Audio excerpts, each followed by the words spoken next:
10월 5일 새벽 말씀 묵상 시작하겠습니다.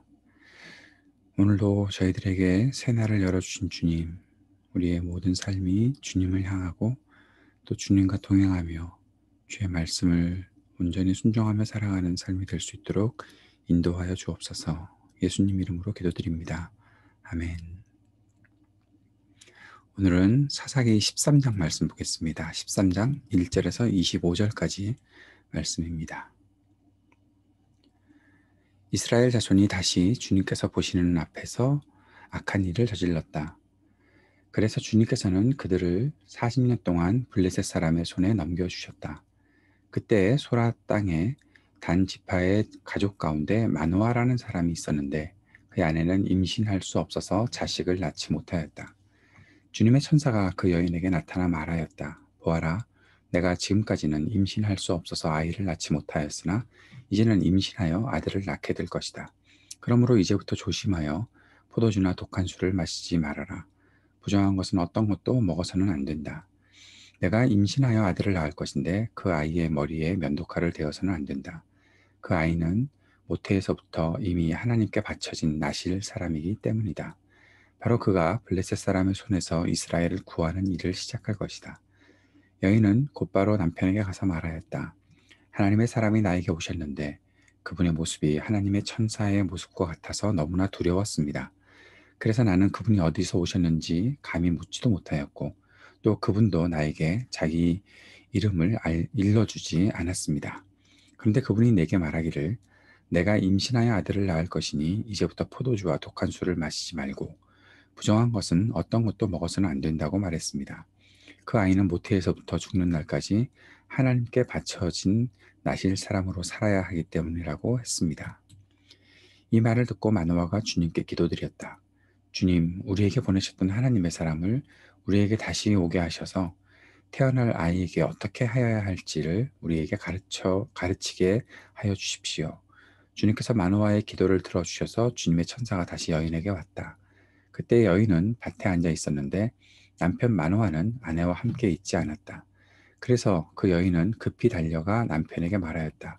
와 보세요. 저번에 나에게 오셨던 그분이 지금 나타나셨어요.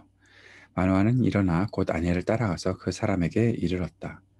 마노아가 그를 보고서 저번에 자기의 처에게 말하던 그분이냐고 물었다. 그가 그렇다고 대답하자 마노아는 그에게 지난번에 한 그 말이 이루어질 때에 그 아이가 지켜야 할 규칙은 무엇이며 또 그 아이가 할 일은 무엇이냐고 물었다. 주님의 천사가 마노아에게 일러주었다. 주님의 천사가 마노아의 아내에게 일러준 모든 것을 그 아이가 지켜야 하고 마노아의 아내는 포도나무에서 나는 것은 어떤 것도 먹어서는 안 되고 포도주와 독한 술을 마시지 않아야 하며 부정한 것은 어떤 것도 먹어서는 안 되고 주님의 천사가 마노아의 아내에게 명령한 모든 것을 마노아의 아내가 지켜야 한다고 말해 주었다. 그러자 마노아가 주님의 천사에게 새끼 염소 한 마리를 잡아 대접할 터이니 잠시 기다려 달라고 하였다. 그러나 주님의 천사는 마노아에게 기다리려면 기다릴 수는 있으나 음식은 먹지 않겠다고 하면서 마노아가 번제를 준비한다면 그것은 마땅히 주님께 드려야 할 것이라고 말하였다. 마노아는 그가 주님의 천사라는 것을 전혀 알지 못하였다. 그래서 마노아가 또 주님의 천사에게 이름만이라도 알려주면 말한 바가 이루어질 때에 그에게 영광을 돌리고 싶다고 하였다. 그러나 주님의 천사는 어찌하여 그렇게 자기의 이름을 묻느냐고 나무라면서 자기의 이름은 비밀이라고 하였다. 마노아는 새끼 염소 한 마리와 곡식 예물을 가져다가 바위 위에서 주님께 드렸다. 주님께서는 마노아와 그의 아내가 보고 있는 데서 신기한 일을 일으키셨다. 제단에서 불길이 하늘로 치솟자 주님의 천사가 제단의 불길을 타고 하늘로 올라갔다. 마노아와 그의 아내는 이것을 보고 얼굴을 땅에 대고 엎드렸다. 주님의 천사가 마노아와 그의 아내에게 다시 나타나지 않자 그제야 마노아는 비로소 그가 주님의 천사인 줄 알았다. 마노아는 아내에게 말하였다. 우리가 하나님을 보았으니 우리는 틀림없이 죽을 것이요. 그러자 그의 아내가 그에게 말하였다. 만일 주님께서 우리를 죽이려 하셨다면 우리의 손에서 번제물과 곡식 예물을 받지 않으셨을 것이며 또 우리에게 이런 모든 일을 보이거나 이런 말씀을 하시지도 않으셨을 것입니다. 그 여인이 아들을 낳고서 그 이름을 삼손이라고 하였다. 그 아이는 주님께서 내리시는 복을 받으면서 잘 자랐다. 그가 소라와 에스다올 사이에 있는 마하네단에 있을 때에 주님의 영이 처음으로 그에게 내렸다. 이스라엘 자손들이 또 하나님 앞에서 악한 일을 저질렀다. 어떤 악행인지 기록되지는 않았지만 아무래도 우상을 섬기는 일이 그 안에 분명히 있었을 것이라고 보입니다. 하나님께서는 블레셋 사람들을 통해 이스라엘을 징계하십니다. 이스라엘은 40년 동안이나 블레셋에게 고통을 당했습니다.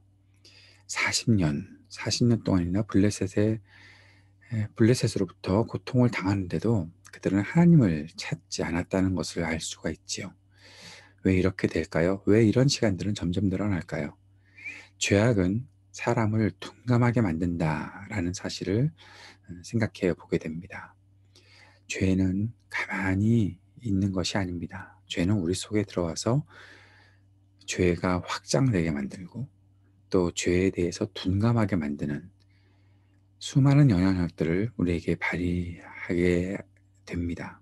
그래서 그 죄 때문에 계속해서 하나님으로부터 멀어지고 하나님으로부터 멀어지면서 하나님께 징계를 당하거나 또 그 징계를 통해서 고통을 당함에도 불구하고 빨리 깨닫고 주님께 돌아오는 일들이 자꾸 없어지는 것이죠.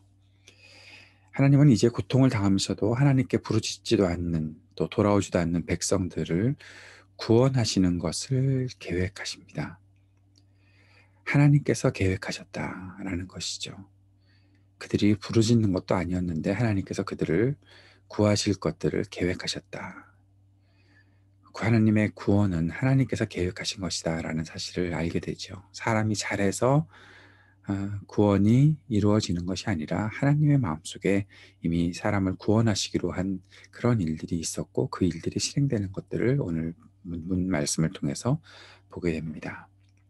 단 지파의 마노아라는 사람과 그의 아내에게 천사가 나타나서 아들을 낳을 것이다. 그를 나실 사람, 보통 우리 나실인이라고 여러분 알고 계시죠? 나실 사람으로 구별하여서 키워라. 구별된 하나님의 사람을 가리키는 그런 말입니다. 그 아들을 통해서 이제 블레셋으로부터 이스라엘을 구원하시겠다라는 것을 말씀하시는 것이죠. 천사는 마노아의 아내에게 처음 나타났습니다.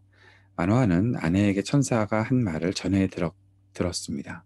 그래서 다시 아들을 낳게 되면 어떻게 키울 것인지, 아이를 낳게 됐을 때 어떻게 키울 것인지 좀 자세히 알려달라라는 마노아의 요청, 그 기도에 주님께서 응답하셔서 다시 천사가 나타난 것이죠. 그럼에도 불구하고 마노아는 천사를 알아보지 못했다라는 장면들이 기록되어 있습니다.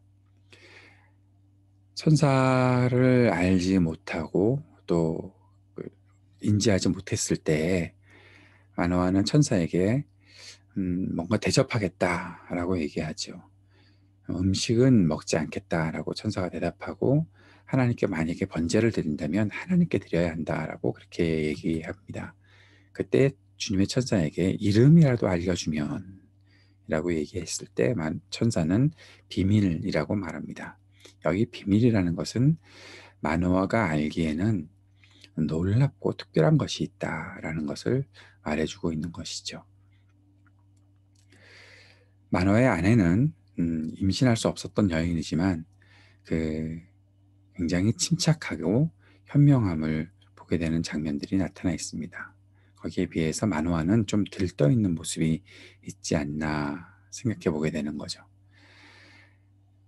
마노아와 그의 아내에게 이 모든 일이 하나님께서 하신 일이다. 자신이 천사임을 드러내면서 이제 하늘로 올라가고 마노아는 하나님을 우리가 보았다. 주님의 천사를 보았다. 하나님 본 것이나 다름없으니까요. 이제 죽었다. 막 그렇게 난리가 납니다. 그런데 마노아의 아내는 거기에 대해서 침착하게 또 반응하지요. 만약에 정말 우리가 죽게 되는 거면 우리의 재물을 받으셨겠느냐라고 얘기하면서 마노아의 아내가 마노아를 잘 진정시키는 것을 보게 됩니다. 그리고 아들을 낳고 삼손이라고 이름을 붙여주게 되었고 복을 받으며 그 아이가 잘 자랐다. 그리고 25절에 마하네단에 있을 때에 주님의 영이 삼손에게 임했다. 여기서 주님의 영이 있다는 것은 주님의 영이 그의 삶을 움직이기 시작했다라는 것을 나타내주고 있는 것입니다. 지난번에도 여기에 대해서 공부했던 적이 있었죠. 하나님은 그의 백성들을 지켜보신다. 하나님께서 그의 백성들을 위해 일하신다라는 것을 볼 수 있는 본문 말씀입니다. 하나님의 백성들을 구원하시기 위해 크신 섭리 안에서 역사하시는 우리 주님의 모습을 보게 되는 것이죠. 거기에 비해서 사람은 한없이 부족한 모습을 보이고 있습니다. 과연 이렇게 부족한 사람들이 하나님의 역사를 다 담아낼 수 있을지 걱정스럽기도 합니다. 주님은 그 뜻을 하나씩 이루어내시고 우리 백성들을 향한, 우리 자녀들을 향한 신실한 사랑을 나타내시는 분이시죠. 그래서 오늘도 우리는 주님 앞에 그 마음을 품고 기도하며 나아가는 것입니다. 오늘도 함께 이 땅을 위해 중보하고 기도합시다. 또 우리 교회를 위해 IT의 이론을 선교사님과 사역을 위해 기도해 주시기를 바랍니다. 우리 청년들을 위해서, 우리 교우들의 가정을 위해서, 또 자녀들을 위해서, 또 미국 땅의 대통령 선거를 위해서 기도해 주시는 시간 꼭 가져주시기를 바랍니다. 함께 기도하겠습니다. 우리가 참 연약할 때에도 우리를 지키시는 주님, 우리에게 주님의 인도하심을 오늘도 드러내시고 한없이 부족한 우리의 삶이지만 주님의 역사를 잘 담아낼 수 있도록 우리의 삶을 붙잡아 주시고 성령으로 충만케 하여 주옵소서. 예수님 이름으로 기도합니다. 아멘.